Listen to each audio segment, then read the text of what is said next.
मी आपल्या दोघांनाही विनंती करतो की आपलं श्रीफळ घेऊन या ठिकाणी आपलं सत्कार स्वीकारायचा आहे। त्यानंतर महाराजांबरोबर मला हरिपाठाच्या वेळेस प्रश्न पडला होता, रोज आपल्याला कीर्तनाला मृदुंगाचार्य प्रवीण महाराज आहे आणि आज तर त्यांचंच कीर्तन आहे, मग मृदुंग वाजवणार कोण?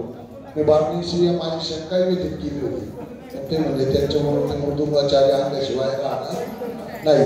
तर जी कीर्तनाला उत्कृष्ट या ठिकाणी पकड वादकांची जी साथ दिली ओंकार महाराज गांडगे ना, ओंकार महाराजांचा सत्कार या ठिकाणी ग्रामस्थांच्या मूर्तीवर आपल्या या ठिकाणी श्रीफळ स्वीकारत आहे। त्याचप्रमाणे आजच्या कीर्तनासाठी, कारण श्रोतावर्ग खूप महत्वाचा असतो, कीर्तनाला जर श्रोतावर्ग उपस्थित नसेल तर त्या कीर्तन करायला मूड येत नाही कीर्तन करण्यास। बरेच मान्यवर या ठिकाणी उपस्थित आहेत, त्यामध्ये प्रथम रामचंद्र महाराज लांडगे उकडगाव श्रीगोंदा तालुका, रामचंद्र महाराज लांडगे उकडगाव श्रीगोंदा तालुका हे मान्यवर या ठिकाणी उपस्थित आहेत। किंवा आहेत का ते? हा, त्यांचा सत्कार या ठिकाणी होतो। आपणास विनंती आपला सत्कार स्वीकारायचा आहे।